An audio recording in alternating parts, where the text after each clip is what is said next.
guys, if you're new to Deception Bytes, hit the like and subscribe button and be sure to hit the bell to be notified of future videos. If you wish to support the channel, the links are in the description below. Now, fasten your seatbelt. Here we go. Okay guys, I'm back and it is still Saturday, June 22nd, and it's 9:27 p.m. This is video number 2 for tonight and will be the last one for tonight. So let's get right into it. We don't have any Q posts, but we do have Q related news. So let's get to it. Now, let me go back to here where I was and where I left off, and we're going to be looking at first thing the accusation towards President Trump from this new person that has come out of the woodwork, Jean Carroll. So let's take a look at her. Now, okay, well, you've got a giant cat right now. I got to see what this looks like. Well, he's done now, but, well, you got a cat ear there. Coochie coo. Sammy sighting, alert, alert. Okay, sorry. Well, no, I'm not. I can't help it.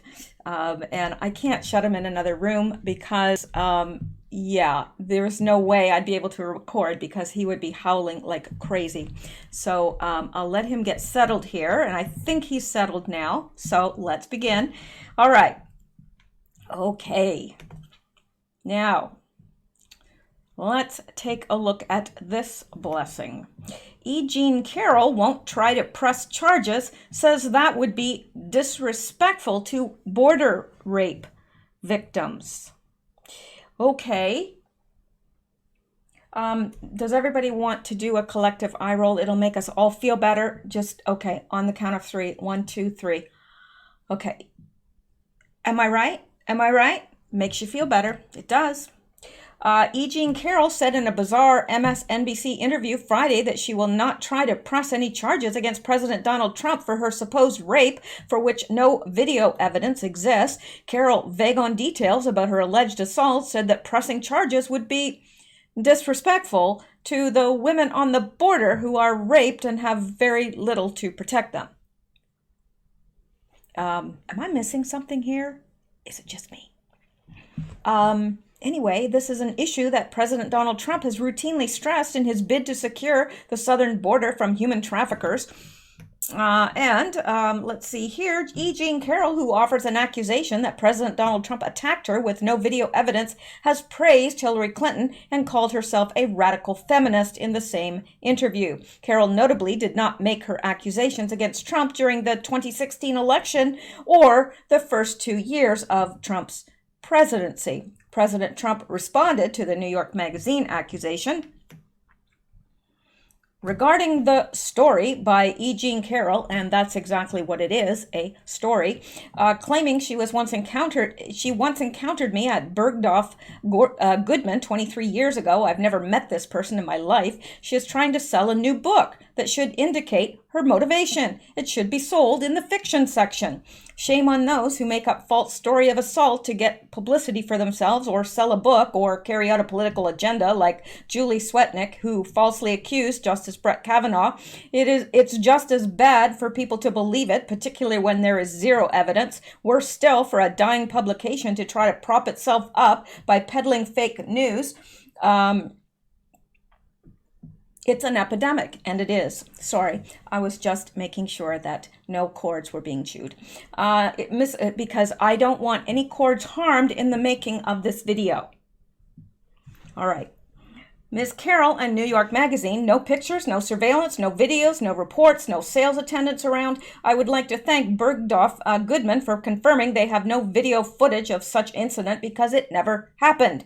False accusations diminish the severity of real assault. All should condemn false accusations and any actual assault in the strongest possible terms. If anyone has information that the Democratic Party is working with Ms. Carroll or New York Magazine, please notify us as soon as possible. The world should know what's really going on. It's a disgrace, and people should pay dearly for such false accusations. I could not state it better myself.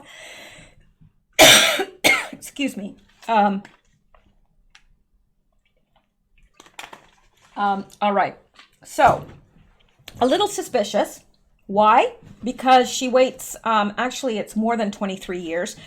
She waits more than 23 years to notify anybody. And you've got the situation where, you've got Trump running for president. Why didn't it come out then?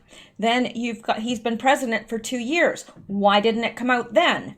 And then right after this Iran thing fails, we've got her coming out of the woodwork claiming that Trump raped her in a dressing room.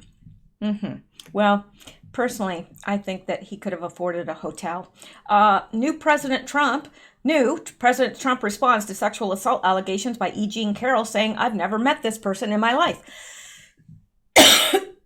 And I don't think he had.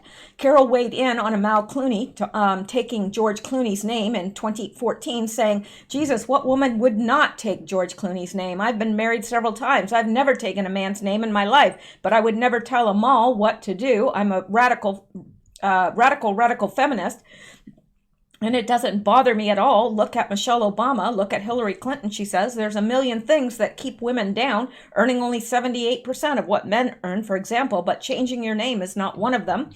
I hate Bill O'Reilly, Carroll says, in another profile piece in which she described her dating game to break up couples by getting them to be mean-spirited to one another. "If you lose around, it's because you didn't think evilly enough," Carroll said.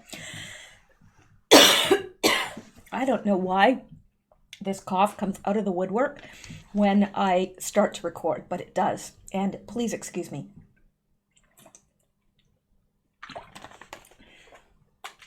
Hopefully I can wash the tickles down my throat. All right, so this is that, and we have more. So hang on here. So this is the second one that I want to show you. And you tell me if you think that this is somebody that Trump would look at and say, "Hubba hubba." I don't think so. So let's play this. Because they want to say, "Oh my God, thank God that's not me." I'm starting it over. Because they want to say, "Oh my God, thank God that's not me."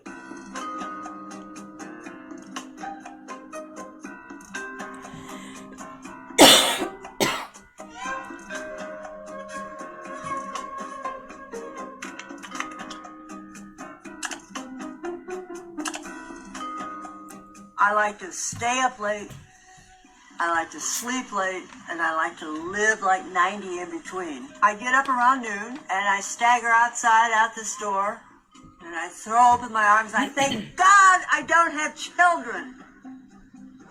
Then I go back in, stagger into my office, and start reading a stack of ASCII gene letters. I never thought much went on in the morning anyway. Women have facials in the morning. They have their hair done. Not me. I like getting up at noon. Yeah. Look at who Trump is married to right now. And do you think that this would appeal to him as a man? I'm just saying I don't think so. I'm not trying to be mean to this person, but she does come across like she's a few bricks short of a load. And I'm just saying. And she looks like a radical feminist, to tell you the truth. And I just don't see Trump being attracted to that. So I'm not saying that it didn't happen, but it didn't happen. Okay, I am saying it didn't happen. I have a very hard time believing it, especially since it's coming right now, because it's very convenient for the Democrats, if you ask me. I hope I don't have to stop, because I don't want to have to stop recording, but I don't want to be coughing not incessantly either. Let me give it another try to go on. All right, now let's go back here and let's look at this. These are two tweets by E. Jean Carroll, the person in question. And let's just look at a couple of sample tweets from her. And here she says, replying to Marilyn A. Johnson, at Marilyn A. Johnson, "You have not lived until you sat by your mother watching the anal rape scenes in Girl with the Dragon Tattoo." Okay. All right. And this will just about be the most revolting thing that you will read in a long time. E. Jean Carroll, sex tips from my dog. Sticking a piece of a dead squirrel in your mouth before oral sex can really improve the taste. I apologize that I even had to read that to you, but I did, and I had to for a reason. I want you to see a snapshot of who this woman is. Now, I ask you again, do you think Trump raped her in a dressing room? A dressing room. I'll leave that up to you. Okay. Now, let's look at this, something that really enrages me because I have been talking about this for a very long time and nobody will believe me. So let's go. An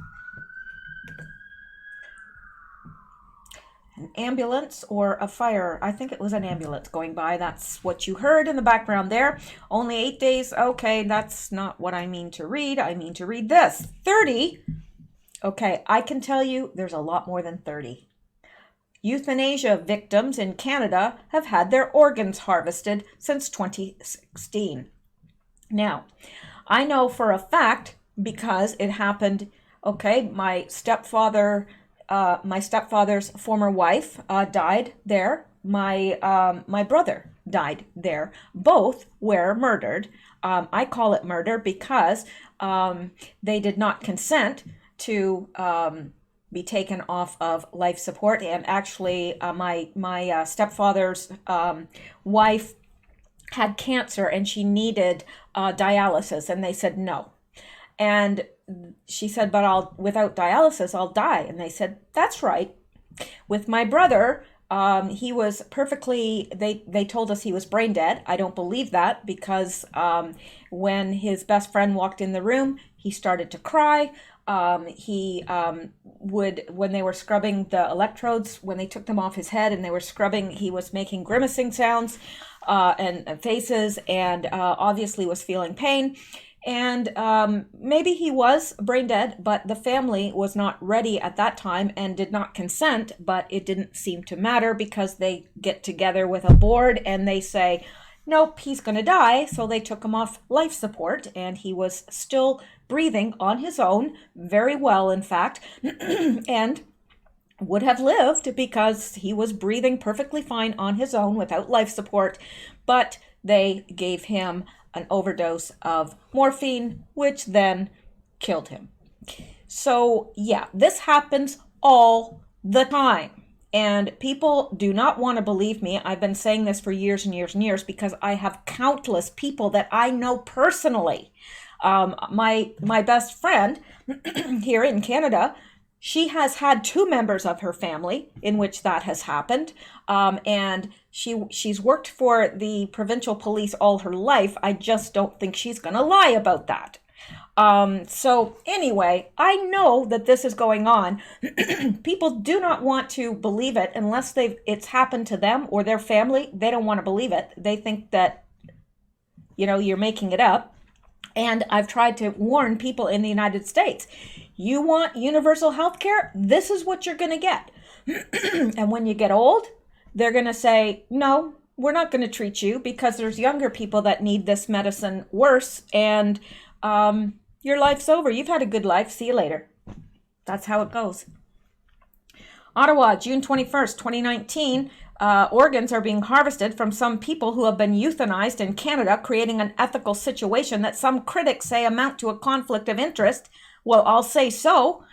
On June 18th, the Wall Street Journal published an article by law professor Frank Buckley revealing that about 30 euthanasia patients in Canada have donated their organs after death since 2016. Buckley noted that the Canadian Medical Association, CMA, has issued guidelines for how the harvesting of organs from people who elect to be killed by medical practitioners should work. Despite some hand-wringing about ethics, the June 3rd document allows doctors to canvass their vulnerable suicidal patients for their organs. Now, okay, this is talking about something different than what I am talking about. These are people that have consented to euthanasia, but they're also people that may be terminally ill, and they're being asked about their organs, and then given whatever it takes to euthanize them.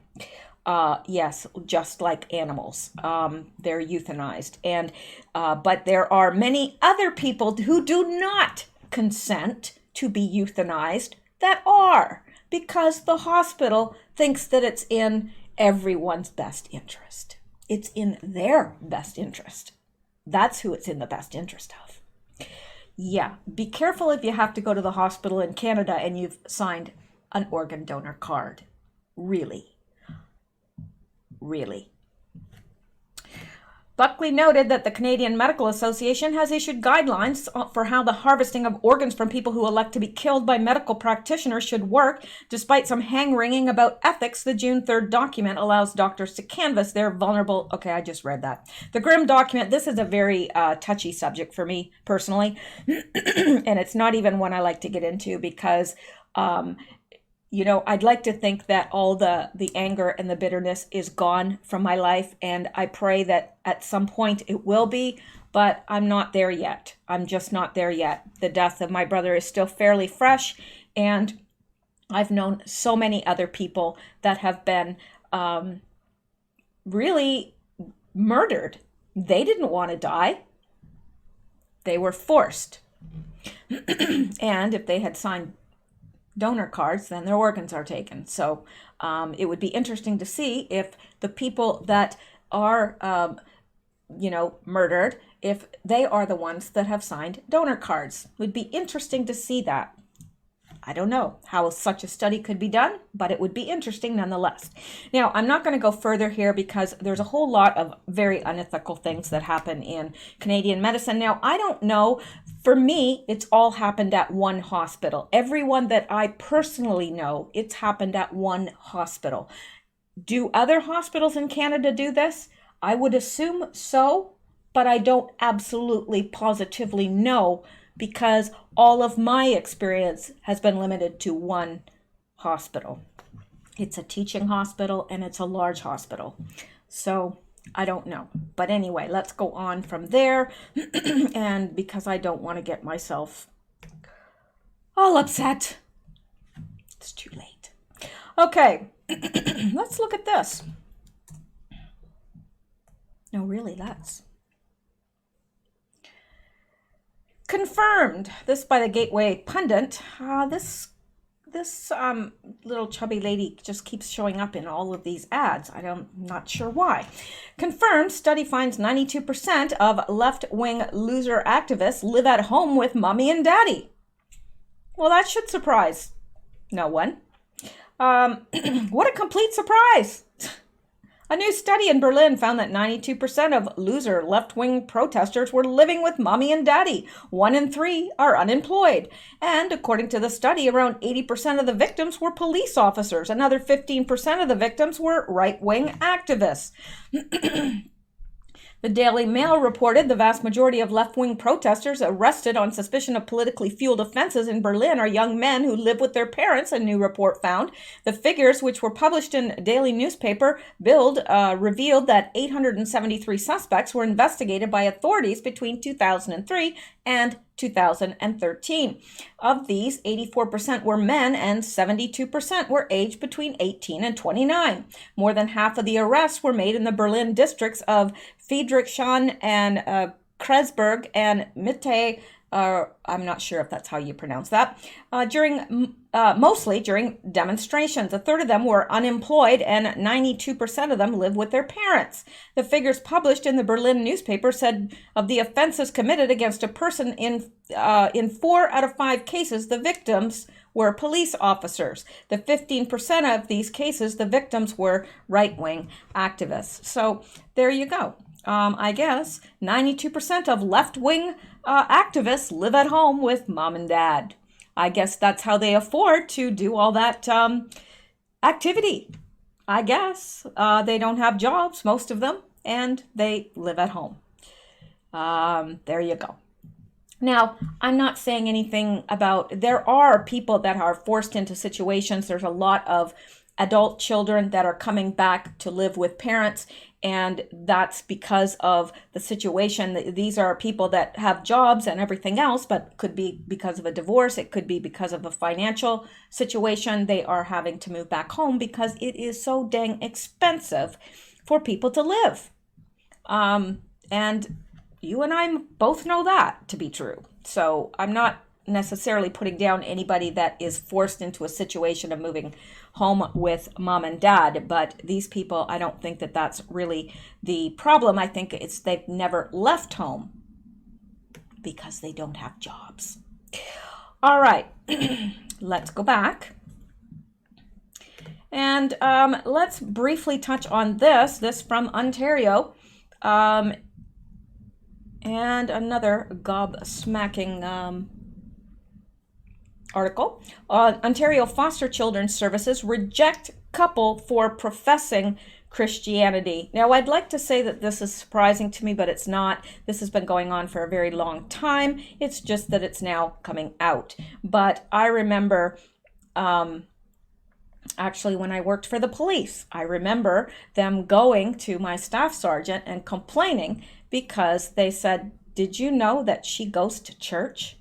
And the staff sergeant said, "I don't care what she does in her spare time as long as it's legal." But they were upset because, it's difficult, I could never put my missionary experience or anything on a resume or anything like that because you would automatically be disqualified. It's just the way it is here. A Northern Ontario couple has filed a court application against Simcoe Muskoka Child, Youth and Family Services over its decision to reject their application to become foster parents. In November 2017, the couples AA and BA, who have 3 biological children of their own and for their sakes wish to remain anonymous, applied to become foster parents. They started the required training in January 2018 and completed it successfully in March, after which a child services social worker interviewed the couple. The social worker asked AA questions regarding his religious beliefs, including whether his church still believes in some of the more outdated parts of the Bible. He responded that his church believes and adheres to all of the Bible. The social worker then commented that her son is gay and that her son has been told by churches in the past that homosexuality is a sin.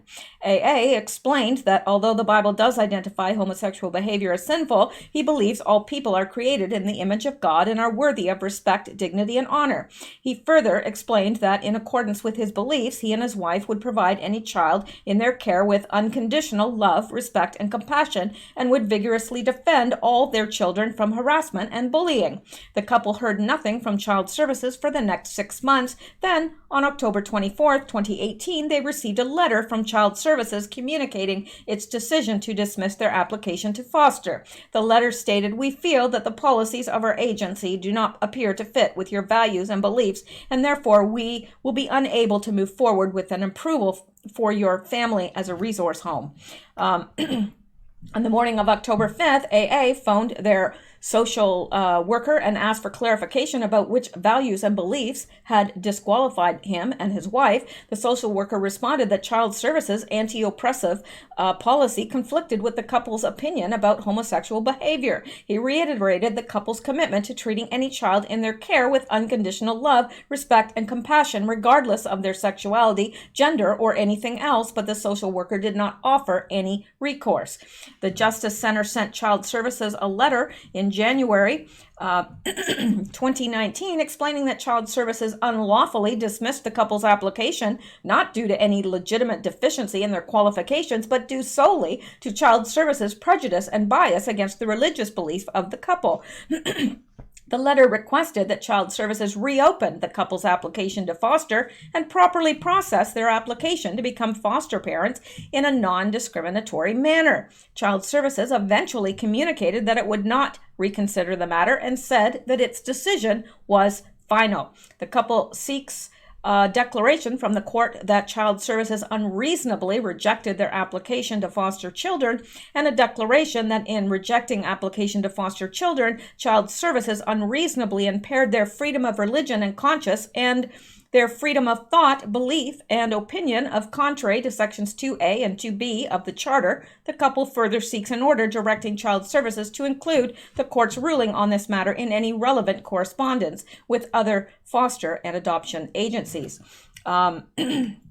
So I'm not going to read the rest of it, but, it says here, there are too many children in need of a loving family for Child Services to discriminate against well-suited applicants on the basis of the applicant's religion, added Carpe. Now, I just wonder if this couple had been Muslim, if they would have been granted, the approval to foster children. And my guess is yes. Because it's not that they are, even though the Muslims, they are very much against homosexuality. But I can assure you, I bet you if it was, that they would not have been discriminated against. I can just about guarantee that. All right, let's go on now. Now, let's look at this. Social justice, homosexuals actively working to contaminate the blood donor supply with blood-borne diseases claiming safety is discrimination. This from Natural News, and I really like this website a lot. The me-centered mindset of LGBTQP cultists knows no bounds, as homosexual men in the United Kingdom are now knowingly contaminating the blood donor supply with their tainted blood in order to selfishly achieve what they perceived and demand as equality with non-LGBTQPs.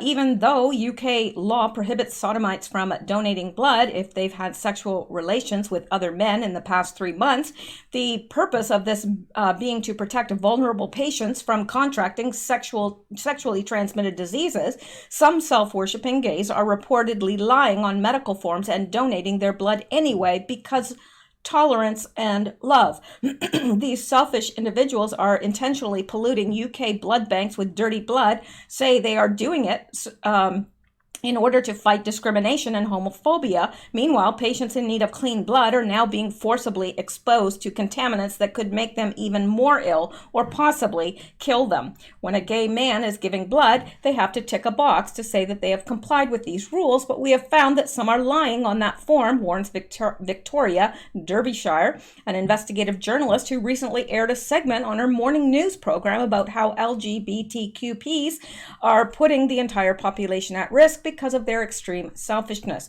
Fellow investigative journalist Ben Hunt reportedly interviewed 6 different homosexuals from across England, all of whom believe they are doing good by donating their possibly HIV-infected blood to blood banks in violation of the law.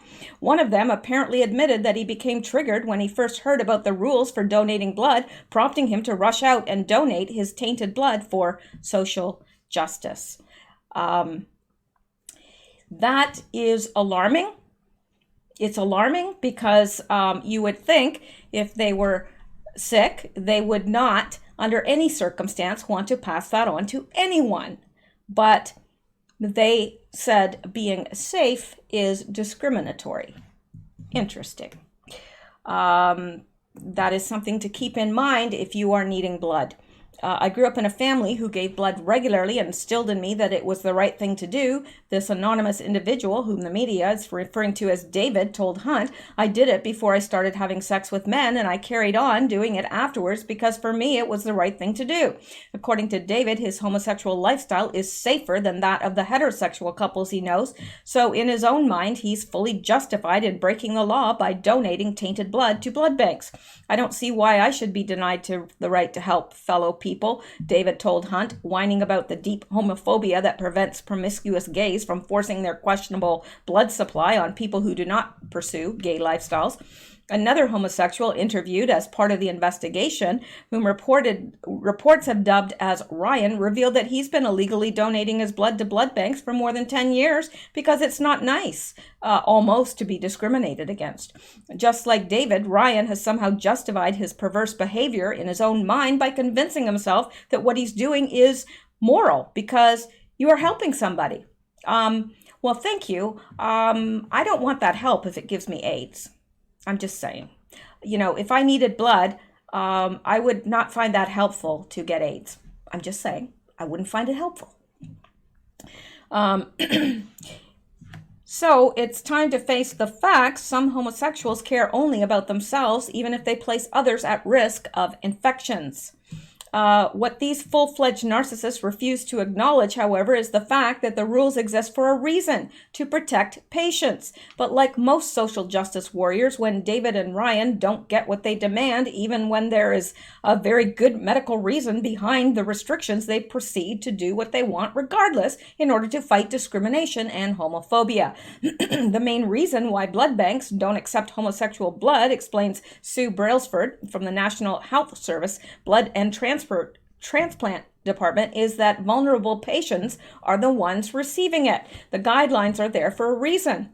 Brailsford stresses, I would really encourage people to follow the guidelines even if they don't agree with them, she adds, noting that sodomites are disproportionately affected by HIV. Sodomite only meaning somebody that has anal sex. So, about 13,500 of them don't know they have it and are at risk of passing on the virus. She further warns about homosexual men who continue to be one of the highest risk groups for HIV, AIDS, and other deadly sexually transmitted diseases, as well as anal cancer. So, this is really, people that are requiring blood are usually in a frail situation. Their immune system is not going to be up to par, so are not as able to fight off any viruses they may attain. So, it's not helpful.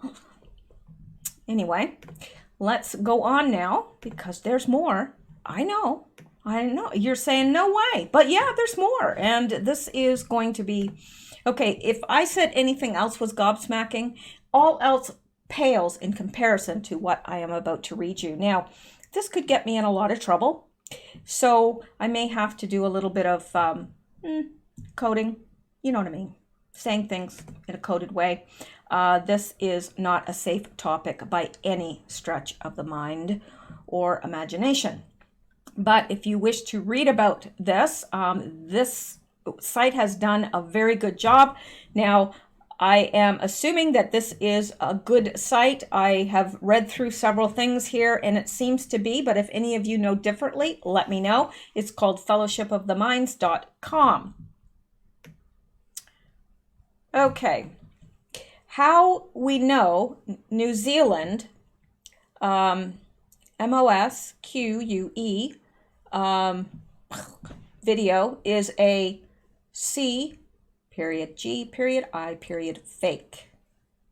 Now, we've all heard little rumors about this, but I haven't seen anything to this degree. On March 14th, 2019, NZ sustained its deadliest mass shootings in modern history when a lone gunman, 28-year-old, let me make this a little, because some of this I'm not going to be able to read. So if I make it bigger, maybe you guys can read it yourselves. This is his name, rhymes with Trenton, names with Farrant, killed 50 people and injured another 50 at this MOSQUE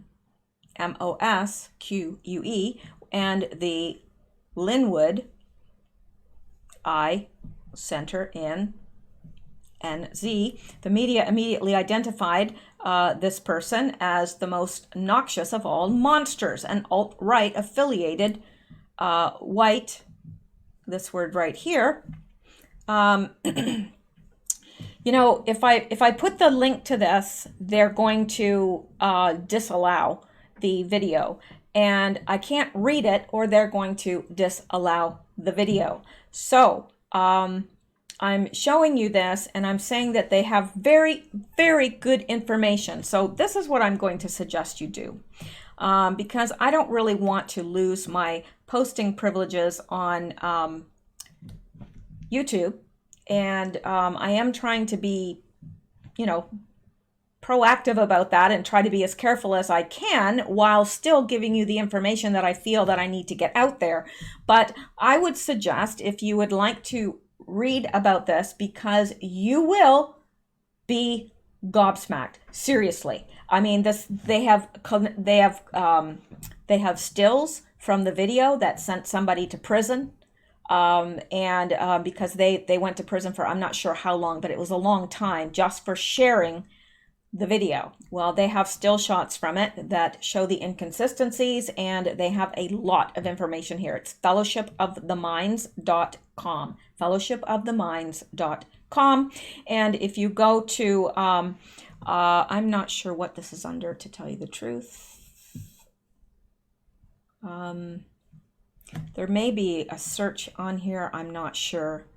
Right here, I would go right here, conspiracies, FFs. That's where I would go, and you will find these articles. There is this one, and I agree, after reading through all this, I agree with what these people are saying. There's a lot that is just not, and again, I don't want to show too much, because these are highly, highly, highly, censored.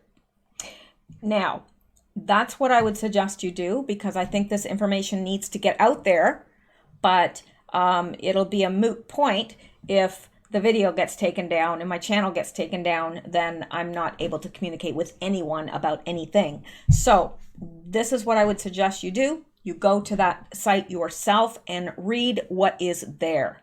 You will be shocked. I guarantee it. If you're not, then I don't know. Then I don't think anything will shock you. But there's a couple of articles on there that I think, and you can read what this says in the headline here. And I think that you will find this quite interesting as well.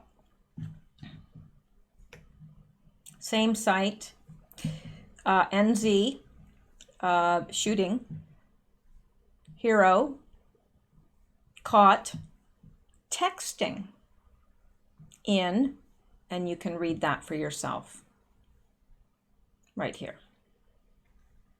So that's a little odd, don't you think? So I would really suggest, and there may even be more about this subject on this website. These are the two that I found on there, and it is very, very interesting. There are still shots from the video in question, which will show you why they do not want this shown.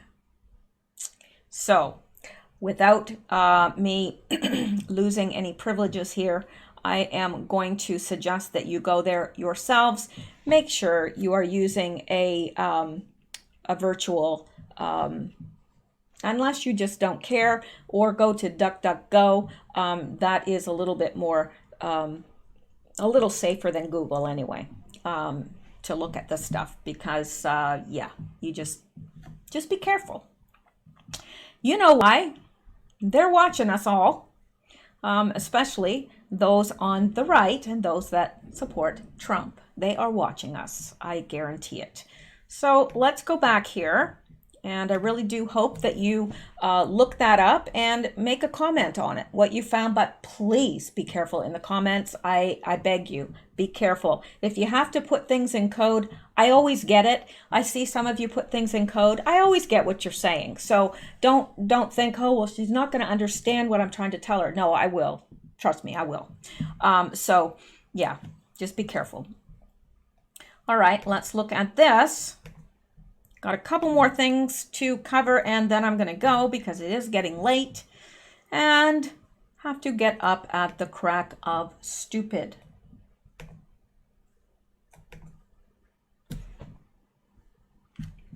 It's happening. ICE raid on illegal aliens filmed in Mesa, Arizona. Or is it Mesa? I'm not sure. Far left Arizona Democrat Isela Blanc tweeted out a video of ICE arresting illegal aliens in Mesa, Arizona. Isela is a former illegal alien now in government. Now, this is interesting because I read somewhere where Trump has called it off. So I don't know what to think here, because I'm reading somewhere that Trump has called it off and going to give the Democrats time to, come up with a bipartisan solution to the border crisis. But now I'm reading that it's already happening. These ICE raids are already happening a day early. ICE raids happening in Mesa earlier today, or Mesa. Video shared by a concerned community member alerting residents, stay safe, know your rights. ICE is planning raids in several U.S. cities this weekend. Lawless Democrats are resisting ICE officials and supporting the illegal aliens. Well, of course they are. Of course they are. Those are their voters, right? So let's take a look at this.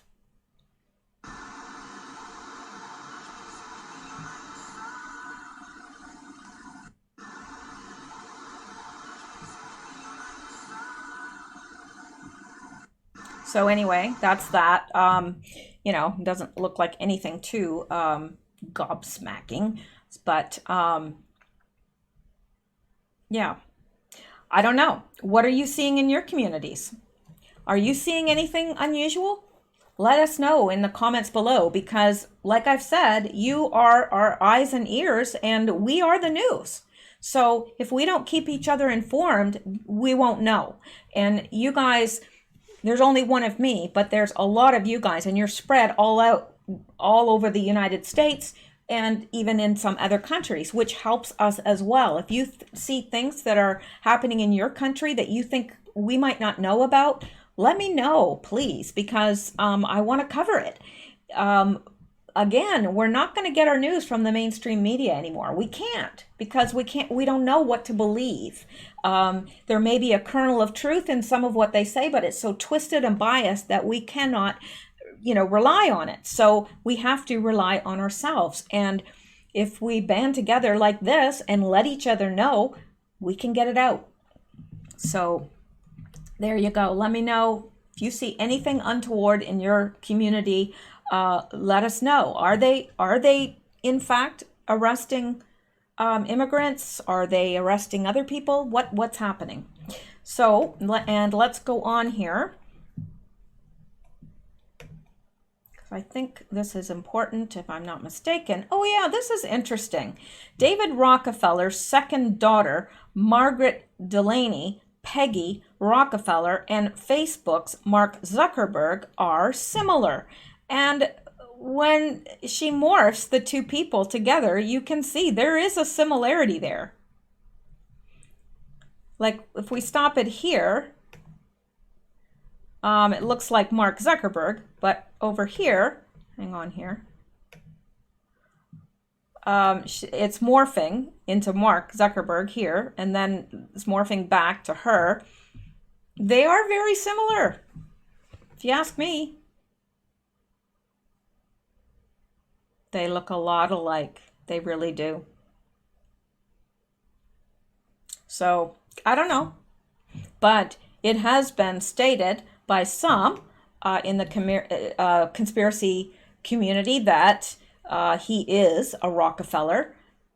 Maybe he is, because he does look an awful lot like David Rockefeller's second daughter, Margaret Delaney Peggy Rockefeller. Don't know. I just thought I'd add it there. See what you guys thought. Let me know in the comments below if you think that they look alike. I think they look alike. I think they look a lot alike. But that doesn't mean anything. There are people that look alike that aren't related. Just so happens they look similar. But I don't know. I thought it was worth showing you. And here is the infamous video of Nancy and Chuckles looking like they're celebrating. To me, you can tell me what you think. Now, let me see here. Here they are, and this is right after the meeting with Trump, and watch them.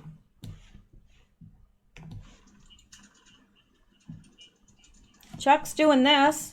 How would I say this? Look pretty happy to me. How would I say this? Smiling, going like this. How would I say this? Looks celebratory to me. What do you guys think? Do you think it is?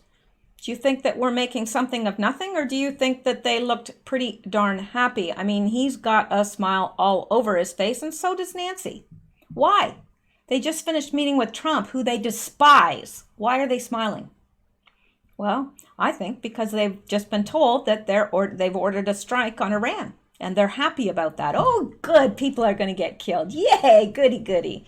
But that's, of course, not why they're celebrating. Of course, they don't care if anybody gets killed. They don't care whether Americans get killed or whether Iranians get killed. They don't care because they're psychopaths.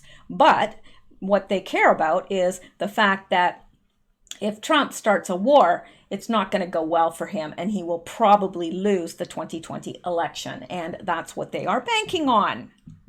So that's why they think they've won. Interesting. Interesting little creatures they are.